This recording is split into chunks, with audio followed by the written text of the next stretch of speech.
오늘부터 야고보서 말씀을 보겠습니다.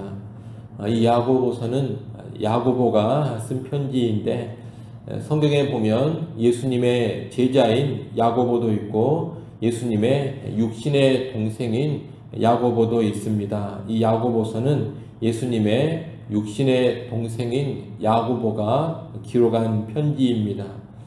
이 야고보는 처음에는 예수님을 구주로 인정하지 않다가 후에 부활하신 예수님을 만나고 나서 예수님을 구주로 믿은 사람입니다.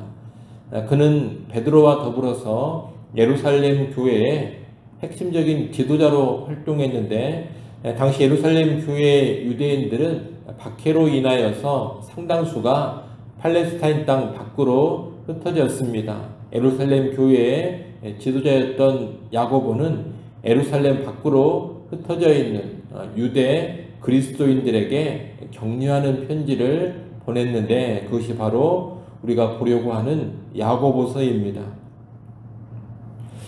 우리가 오늘 이 야고보서의 처음 부분을 읽었습니다. 1절에 보면 하나님과 주 예수 그리스도의 종 야고보는 흩어져 있는 12지파에게 문안하노라 이 말로 편지를 시작하고 있습니다. 이 1절은 편지의 인사말로 볼 수 있는데 편지를 보내는 야고보는 자신을 가리켜 주 예수 그리스도의 종이라고 말하고 있습니다. 야고보는 육신적으로 예수님의 동생입니다. 그런데 그는 예수님을 자신의 형님이라고 부르지 않습니다. 대신에 뭐라고 고백하고 있느냐? 주라고 고백하고 있습니다.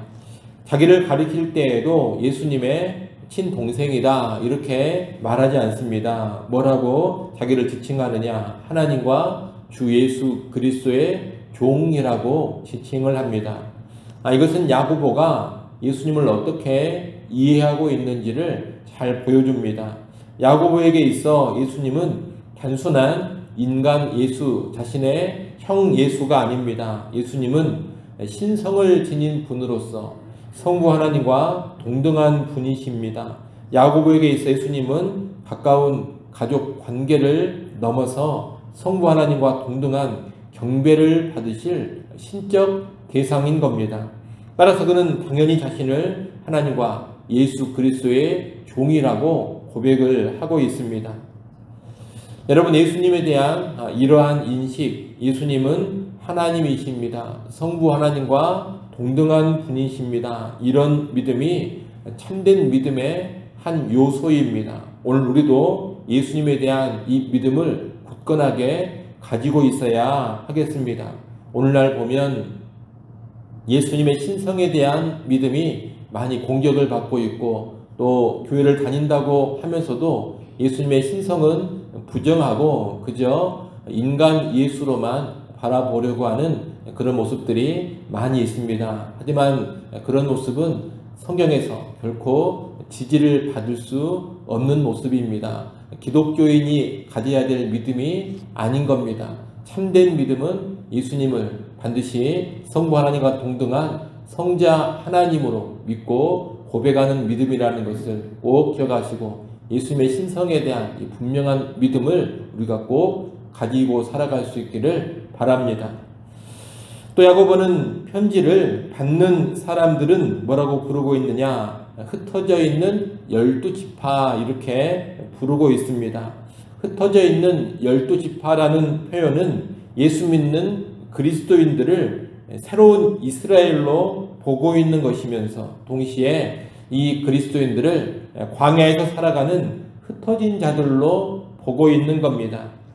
신약 시대에는 예수 믿는 신자들이 하나님의 백성 이스라엘입니다. 그런데 이 신자들은 광야 같은 세상에 흩어져서 시험과 고난 가운데 있습니다. 그래서 흩어져 있는 12지파 이렇게 비유적으로 부르고 있는 겁니다. 이어 야고보는 바로 본론에 들어가서 시험에 관한 이야기를 합니다. 야고보서에서 이 시험이라는 말은 시련으로도 이해가 되고 때로는 유혹으로도 이해가 됩니다. 문맥에 따라서 시험이라는 단어를 시련으로 이해하거나 또는 유혹으로 이해하면 야고보서 말씀을 잘 알아갈 수가 있을 겁니다. 오늘 말씀에서는 시험 앞에서 어떤 태도를 보여야 하는가 이것을 말하고 있는데 크게 세 가지 태도를 말하고 있습니다.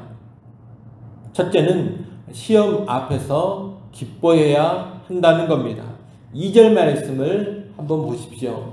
2절 말씀을 우리 같이 한번 읽어보겠습니다. 함께 읽습니다.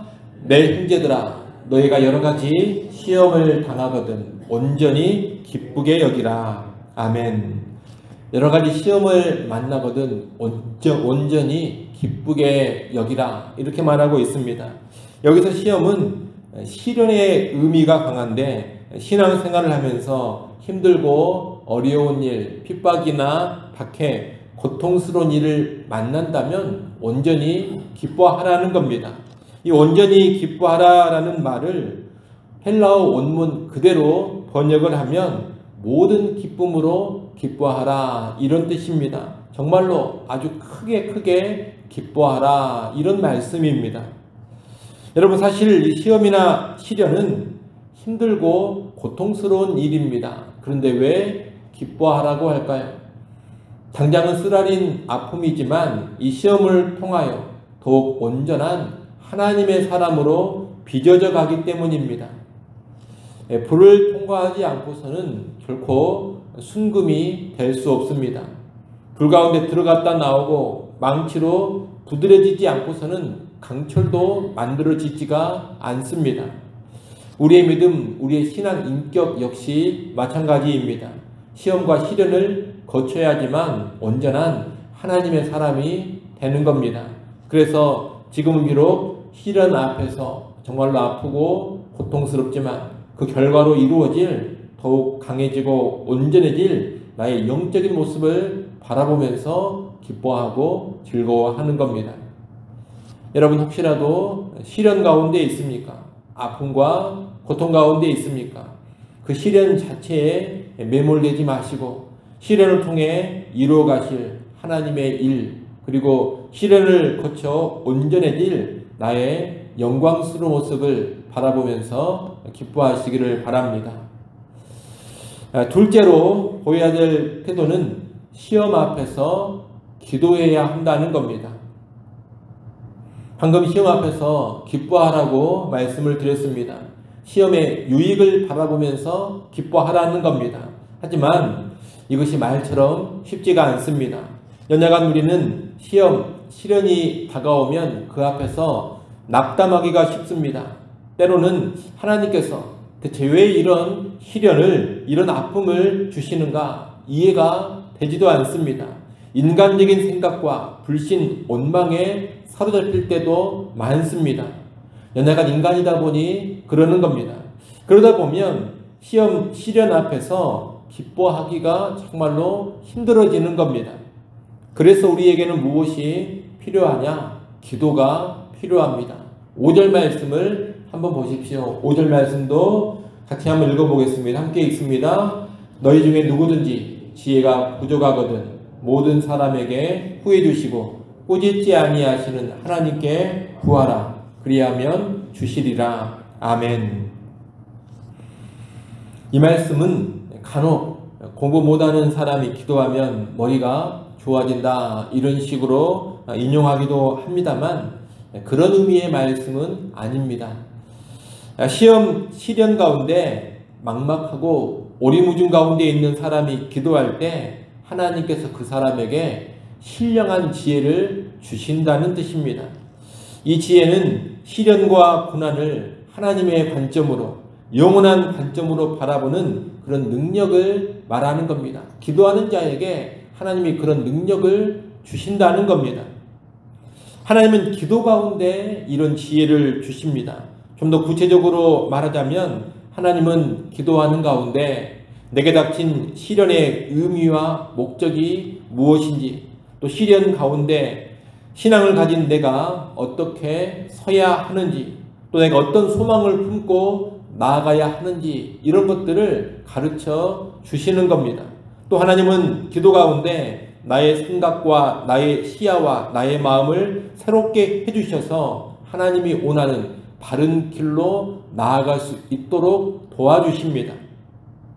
여러분, 하나님은 살아계신 하나님이시고 우리의 기도를 반드시 듣고 응답해 주시는 하나님이십니다. 그 하나님을 바라보며 믿음으로 기도할 때 하나님께서 시험과 시련 속에 있는 우리를 깨우쳐 주시고 바른 길로 나아가게 하시는 겁니다. 그러므로 시험과 시련 가운데 있는 사람이 기도하지 않는다면 결코 승리를 보장받을 수 없습니다. 시험, 시련이 과연 어떤 의미를 가지고 있는 것이고 우리가 그 앞에서 어떤 태도를 보여야 한다. 여러분, 단순히 이런 지식만 가지고서는 절대로 시험, 시련 자체를 이길 수 없습니다. 머리로 아는 것 가지고 시험, 시련을 이길 수 없다는 겁니다. 반드시 기도하는 사람이 되어야 합니다. 기도해야지만 영안이 열리는 것이고 기도해야지만 믿음의 시야가 새로워집니다. 시련 가운데 어떻게 서야 하는지 하나님의 풍성한 지혜를 주실 뿐만이 아니라 그 지혜를 가지고 살아갈 수 있는 힘과 능력까지 공급해 주십니다. 그렇기 때문에 시험, 시련 가운데 있다면 신자는 반드시 기도해야 하는 겁니다. 기도해야지만 시련 속에서도 바로 설 수가 있는 것이고 기도해야지만 승리의 길로 가게 됩니다. 여러분, 다시 말씀드립니다. 시험이나 시련, 여기에 대한 지식만 가지고 절대로 이길 수 없습니다. 아무리 그에 관한 성경적인 지식을 풍성하게 알고 있다 하더라도 그 자체로 절대 시험, 시련을 이겨가지 못합니다. 엎드려 기도해야지만 이길 수가 있습니다. 때로 기도할 말도 생각나지 않을 정도로 마음이 힘이 괴롭고 아프더라도 여러분, 그 모습 그대로 하나님 앞에 나와 그냥 엎드려 있으십시오. 한숨만 쉬는 모습으로 나와 있어도 괜찮습니다. 또 구체적으로 기도할 말 어떻게 구해야 될지 생각도 나지 않아서 그냥 가슴이 아픕니다. 마음이 괴롭습니다. 힘듭니다. 어렵습니다. 이런 단순한 말만 계속해도 괜찮습니다.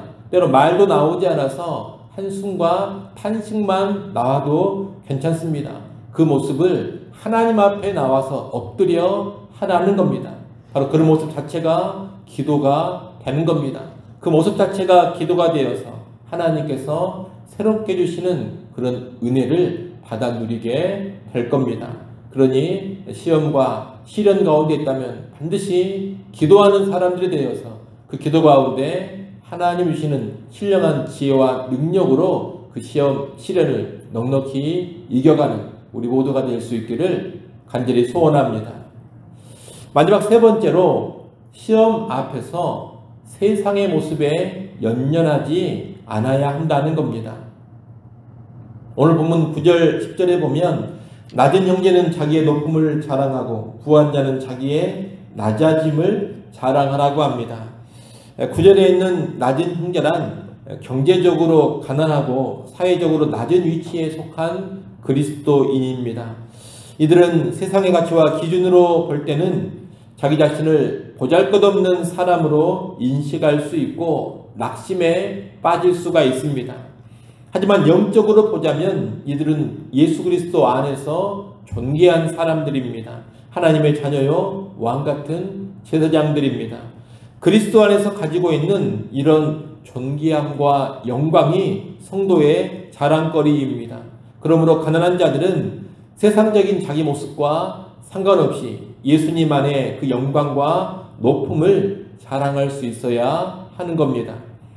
10절의 부한 자는 경제적으로 부유하고 사회적으로도 높은 지위에 있는 그리스도인들을 말합니다. 부유한 신자는 세상적 관점으로 자기 자신을 괜찮게 보고 가지고 있는 재물로 자랑하기가 쉽습니다. 하지만 영적으로 본다면 이러한 세상적인 재물, 부유함은 위험한 것들입니다.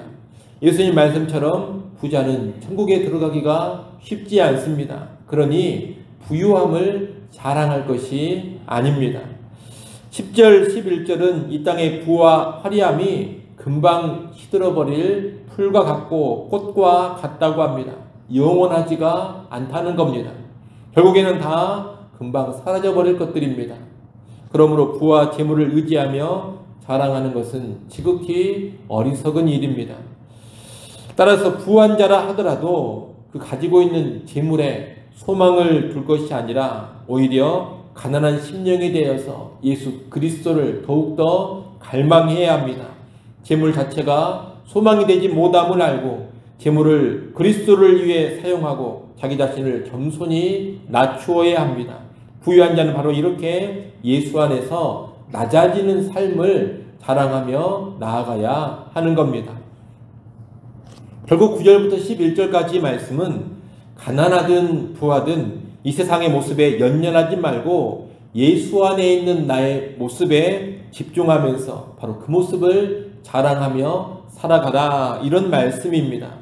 이런 태도는 특별히 물질로 인해 시험에 드는 사람들이 꼭 기억해야 될 태도입니다.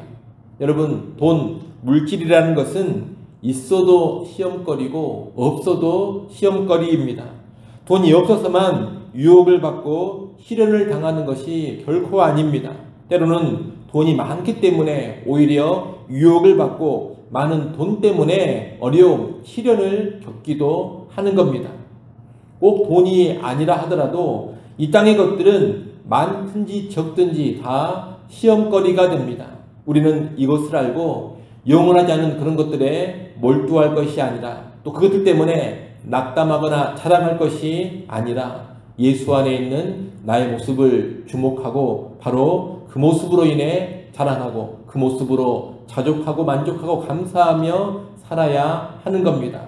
예수 안에서 내가 얻고 영원토록 누릴 복이 무엇인지를 바로 알고 그것들에 집중하며 살아야 하는 겁니다. 그럴 때 우리에게 닥치는 세상 것들로 인한 여러 가지 시험으로부터 우리 자신을 넉넉히 지켜갈 수가 있는 겁니다.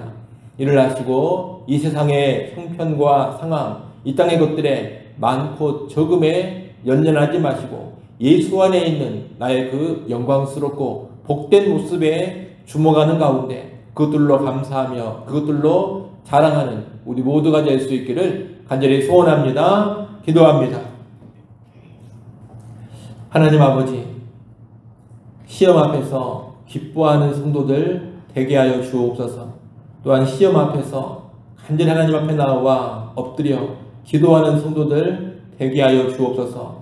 또한 세상의 모습에 연연하지 않는 가운데 모든 시험을 넉넉히 이겨가는 성도들 되게 하여 주옵소서. 야고보서 말씀이 가르쳐주는 이 원리를 마음 깊이 새기게 하시고 우리가 시험, 시련, 환난, 어려움과 고통 속에 있을 때 잘 적용해 가게 하여 주옵소서. 우리 모두 승리자로 꼭 서게 하여 주옵소서. 이 새벽 시간 하나님 앞에 나와 엎드려 기도합니다. 새벽에도 오시는 하나님의 은혜를 누리게 하여 주옵소서. 예수님의 이름으로 기도드리옵나이다. 아멘.